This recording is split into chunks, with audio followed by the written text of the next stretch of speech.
I'm Kasia. And I'm Krista. And we are confidence coaches for kids.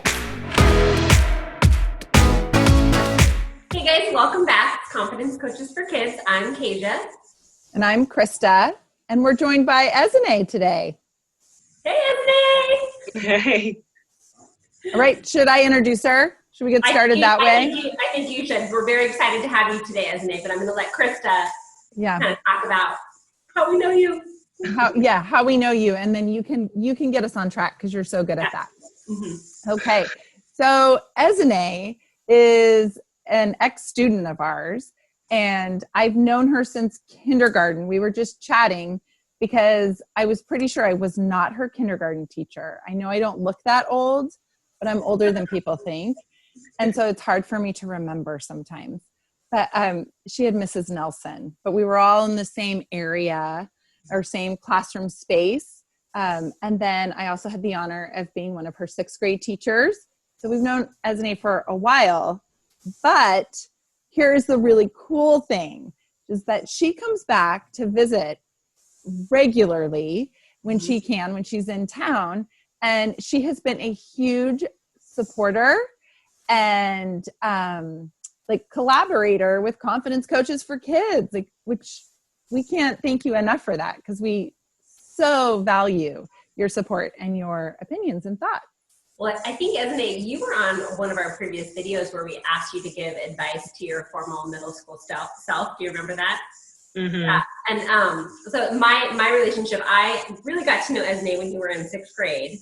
But then as you've come back and you've helped out at the school, it's just been so wonderful to just hang with you and talk about where life has taken you. And I guess overall, I'm just have that teacher pride in you. I'm just so excited for where you've gone. And so go ahead and tell us kind of about where you are now and kind of what you're working on. Okay, so I just finished my second year at University of Southern California. Going into my third year, I am pre-law, majoring in law, history, and culture, and then minoring in computer and digital forensics. And it's been super duper fun so far, and I've learned a lot, and I really love college. But I love coming back home to visit these two because they're just so awesome, and their students are so fun, and I just love Jackson. I love that you love college because if I could go back and relive any time frame in my life just for fun, it would be college. There is so much learning and growing and fun in the learning and growing. I love that time. So I'm glad you're having a good experience. Well, Ezinne, we reached out to Ezinne. Ezinne has been organizing. She most recently organized a Black Lives Matter March, and you're working on another one, right? That's coming up this weekend. Mm-hmm. And we reached out to her because, well, we just love to be in her presence. But other than that, we just wanted to talk to her about, kind of what's going on in the country right now and the work that really needs to be done in our educational system, nationally in all areas. But we want to talk, and we feel so fortunate that it's Juneteenth. You're chatting with us. I mean, for those, I don't know that everyone knows the history of Juneteenth. I think I didn't know until probably this last year. I never heard of the holiday. Can you believe that? Which makes me think, wow, we have a lot of work to do in our educational system, right? So, so just talking to you today, we want to talk to you kind of about what was your experience growing up in our educational system, and overall, I think part of our mission with Confidence Coaches is to really help affect change so all kids are welcome. And I think one of those areas that we can really make a difference is through educators, but then also helping to have young people's voices heard, because you guys really are the change makers, right? You're gonna be the ones that change the world. And so talk to us about kind of your experience growing up here and what you experienced as a student. Yeah, so just because of the city we're in, there's not a high Black population. So of course I didn't have a lot of fellow students who looked like me. Never had a Black teacher until my freshman year in college, and she's the only one I've had so far still. Wow. So like in schools, not much representation, especially because then you get into the history classes and like, sure, there's Black history, but it's usually like during Black History Month, at least from my experience. So it's like weird not really seeing people who look like you, like wherever you go, and having to kind of take that time at home with my family and being like, okay, like this is our history. This is, you know, what has happened to Black people in America, and like learning it that way. But I do feel like Black history is American history. So like, I'm hoping to, you know, see gradual more representation in history classes with like Black people, hopefully seeing like more Black teachers and stuff like that, just because it's so important to see people who look like you.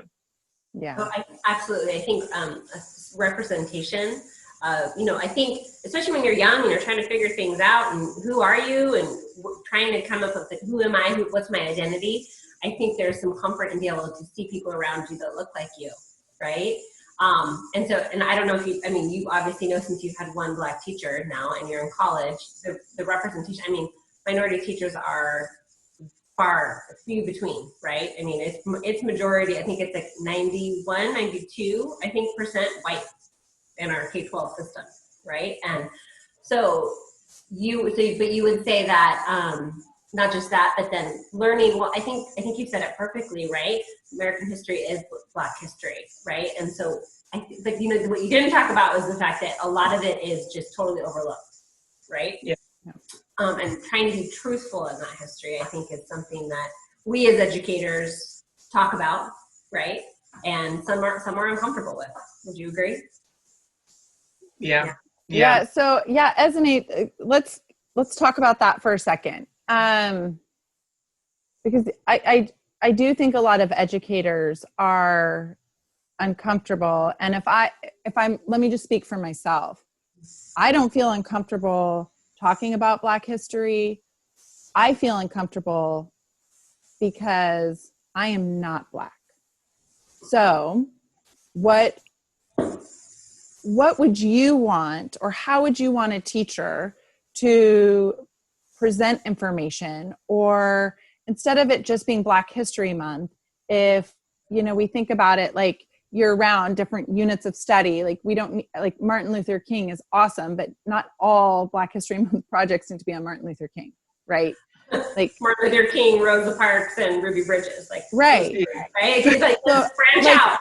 As a teacher, and if you are the one Black student in my class, what can I do to make that comfortable for you and even for your peers, or make it not so it's like walking on eggshells or any weird awkwardness, because there shouldn't be. Yeah. I think personally, I like to learn through like videos.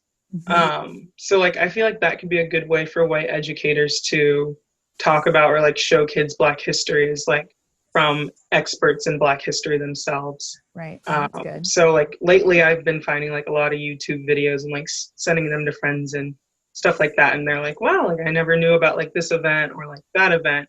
But like, I don't know. I feel like it's just kind of easier to take in that information. And then for you, it's easier, to not feel like you're walking on eggshells. But I do feel like you have to kind of lean into that discomfort of, mm-hmm. you know, being like, oh, I'm not Black, but I don't want to mess up, or I don't want to say the wrong thing, because I mean, we're all humans. We're all going to mess up inevitably, but it's about like really, really trying to make it work and like working along with your students and like exploring new history and, just new topics in class. But how does it feel as the one Black student in the classroom? I don't know if I ever really realized it, honestly, as a kid. Like, I think I was like, in some ways, right? Yeah. So it wasn't like, oh, I feel weird because I'm the only kid who looks like me. It was just kind of like, oh, there's no one who really looks like me. That's like, yeah, I don't know. I don't know. It was weird because it's like, just in general, I remember only a couple Asian kids, a couple like Latinx kids, when I was in like K through 6. Right. But I don't know. It it was something that like I knew I was Black. I knew that everyone else was white, but I didn't really feel weird about it all the time. It wasn't something that was like in my forefront. I think it was something that like my parents had told me going into kindergarten, like, hey, like not everyone's gonna look like you, like probably no one's gonna look like you, but like it's okay. So Yeah. I was like in kindergarten, like it's okay. Yeah, but your parents took time to have a conversation with you, right? Yeah. I do want to say, as we're talking, I think that, I know what I value. So like, I value your opinion so much, Esene, and your feelings and your thoughts, because you are so calm, level-headed, and I feel like you completely lead with an open mind and an open heart. And I could totally be putting words in your mouth, but I feel like you assume that people are giving you the best of themselves, or the best that they can do. So when you say like people make mistakes because they're human, or if somebody didn't handle a situation correctly, but that wasn't the intention, like I so love to hear what you have to say. Because in all situations, when I think about how we talk about, advice you've given me about helping my daughter be more confident in basketball, or, just talking to you about things that are going on in the classroom, or, asking what would you tell your middle school self, you really like see the good in people, or try to look for that good before you see any negative. Do you do that intentionally? I like try my best. I try not to say like, oh, I hate anything. I try not to like assume that someone's bad. Like I'd rather have a conversation than like write someone off. So yeah, I like try to look for the bits and pieces of the good. But I feel like, it's hard because some people can be mean. Like there are mean people out there. There are people who just don't care to like learn or like see outside of themselves, but that's kind of their thing to figure out after an amount of time. And you just kind of have to keep talking to the people who like care to listen, care to have open hearts, and focus on like spreading good that way. I feel like we could do a whole nother episode on that, really, as an we should bring that, because that's an intentional skill, right? That's setting the intention for your day and really looking for those opportunities to extend grace to people who sometimes don't deserve it, right? But I think because of who you are and because of the way that you relate to others, you are, even when you were 11, you were a natural leader. And I think that's showing up now in your work that you're doing to help organize. So I wanted to ask you, if you were going to, because we talked a little about what you want your teachers to know, what are some things that you would say to younger kids? Like, not just advice for your former self like we did before, but, when we see racial injustice in our world, what can a young person do? Like sometimes people feel so overwhelmed by what they see and what they experience, and there's all these emotions, and it's almost like sometimes it's like that, sometimes you have the fight, or freeze. People freeze, right? Because it's like, it's so big, I don't know what to do. So what could a middle or a high school or someone your age, what could they do when they do see injustice? What would you say to them? I think, like there's different levels. Like there's like the micro stuff, and then there's like the macro stuff. So like micro is like what you see within your own school, or like within conversations with your friends. Like if someone says something that's like racist or sexist or anything like that, like it's really, really hard when you think you're the only one who like thinks what they just said was like inappropriate. But like you have to be like courageous and say something. Even if it's your friend, even if it's like whoever, you gotta like say something, and like you don't have to yell or like make a scene or anything like that. But I think some people, especially younger people, like when we're kids, like we say things that we've heard other people say, or that we've like, whether that's from like parents or TV or whatever. So just like telling a kid if they're making like a racist joke, like, hey, like that's not actually funny. Like we shouldn't be stereotyping other people. We shouldn't be assuming things about certain people. Like perhaps that kid doesn't even know that's like bad. And now they're like, oh, okay, I can't say that. Or, you know, oh, I should really think about when I make that joke, what it's really saying. So I think on a micro level, like just try to be as courageous as you can and say something when you hear something. And then like macro in terms of if you want to go protest or like change a policy at your school or, you know, anything that's like maybe bigger. I know it's hard for kids to like, of course, like donate. It's like, do you have a credit card or debit card? Like, or like organize a protest. Like, I don't think we expect like 10, 12-year-olds to be organizing protests, but like, if you really want to, that is something that you can do and you should like talk to your parents about. Because the protest I have been at, like totally kid friendly, honestly, like nothing's gotten out of hand, at least from what I've seen. So if that's like the way you want to be an activist, like figure out a way that you can do that safely, and with your parents or like like a guardian or other loved ones. But it's really just like figuring out how you kind of want to speak up about things and doing it, because there's different ways of like being an activist. Like it's not just going to a protest, it's not just signing a petition. Like there's different ways. You can do it through art, you can do it through just like talking to your family about it and having like family discussions about what's going on. But yeah, you can just be creative with whatever you want to do to make a difference. I feel so, at least from my experience with kids and the community of kids that I get to work with, I feel very hopeful that we have a lot of kids that want change and want to be a part of change. You know, I don't want to be ignorant because I know there's lots that happens all over the country, different schools, different classrooms, even within the same school. But my heart is feeling very hopeful. Just, you know, like listening to Hunter's speech last week or 2 weeks ago, and even Jacob, you know, just hearing different student voices. And I think our kids are really learning the importance of having courageous conversations, the importance of listening with an open mind and heart, right? And trying to be intentional with kindness. So that part makes me feel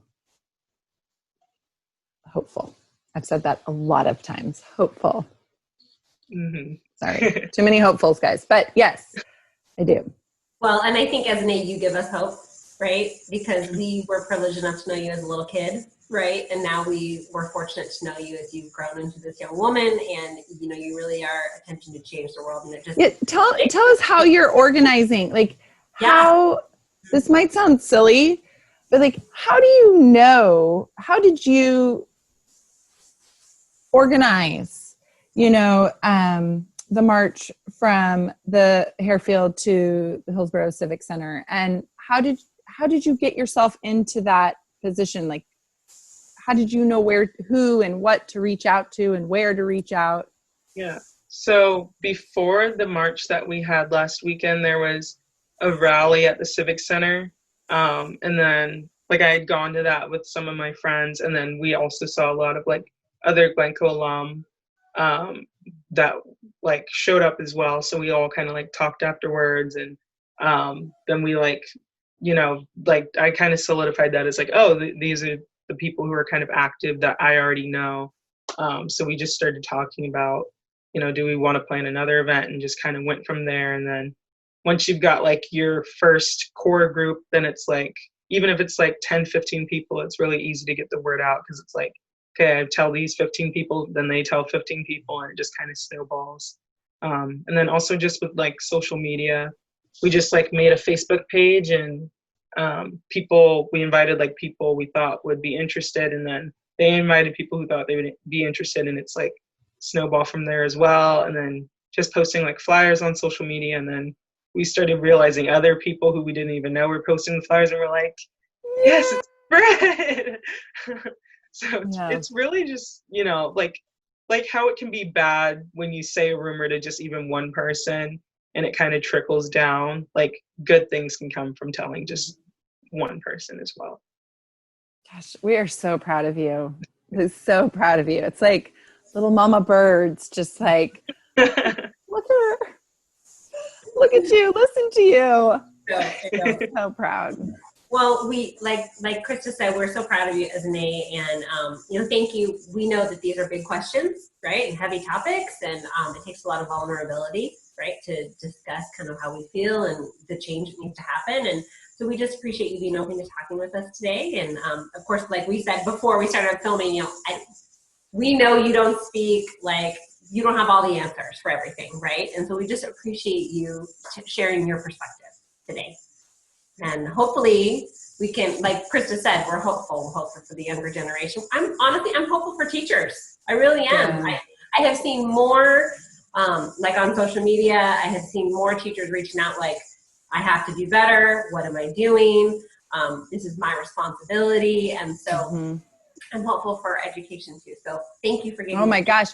And we get to be a part of there is a really awesome conference organization for teachers called Get Your Teach On. And they have they've gathered all of their presenters, but mostly Black educators, to speak to other educators. And, you know, they're calling it Be About It. And I love it because this is all of us, right? I know with like COVID and everything, we keep hearing we're in this together. I really come at this, and I think Kasia does too, like, we need to do something, right? This is not just as an A trying to do something. This is, we need to do something. So, yeah, so proud of you. Yeah. Thank you. Thanks for having me, you guys. All right, you guys. Let's this weekend. Thank you. Yes, I hope it's a good turnout again. Like Miss Press has been saying, hopeful is the word. I've seen it all over from lots of people on social media. So it's there. And you know what? We can put it on our Confidence Coaches page as well, so that people know. The other thing is, as an A, I would love for you to share with us some of the things that you have been sharing with other friends, like videos that you said you shared with us, like growth mindset, you know, statements. And I was able to get that on our Instagram, and I love it. Like, we really would love to have any information that you feel is important for us to read or watch. Yeah, for sure. I sent something to like Glencoe staff, or a staff member at Glencoe who like shared it out there, but I've got a couple like resources and Google Docs and stuff like that I would love to share. Awesome. Please do, and then we can share it with people who watch this and make a difference. Yeah. Cool.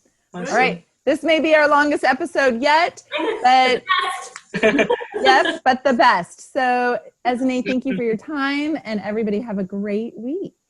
Thank you.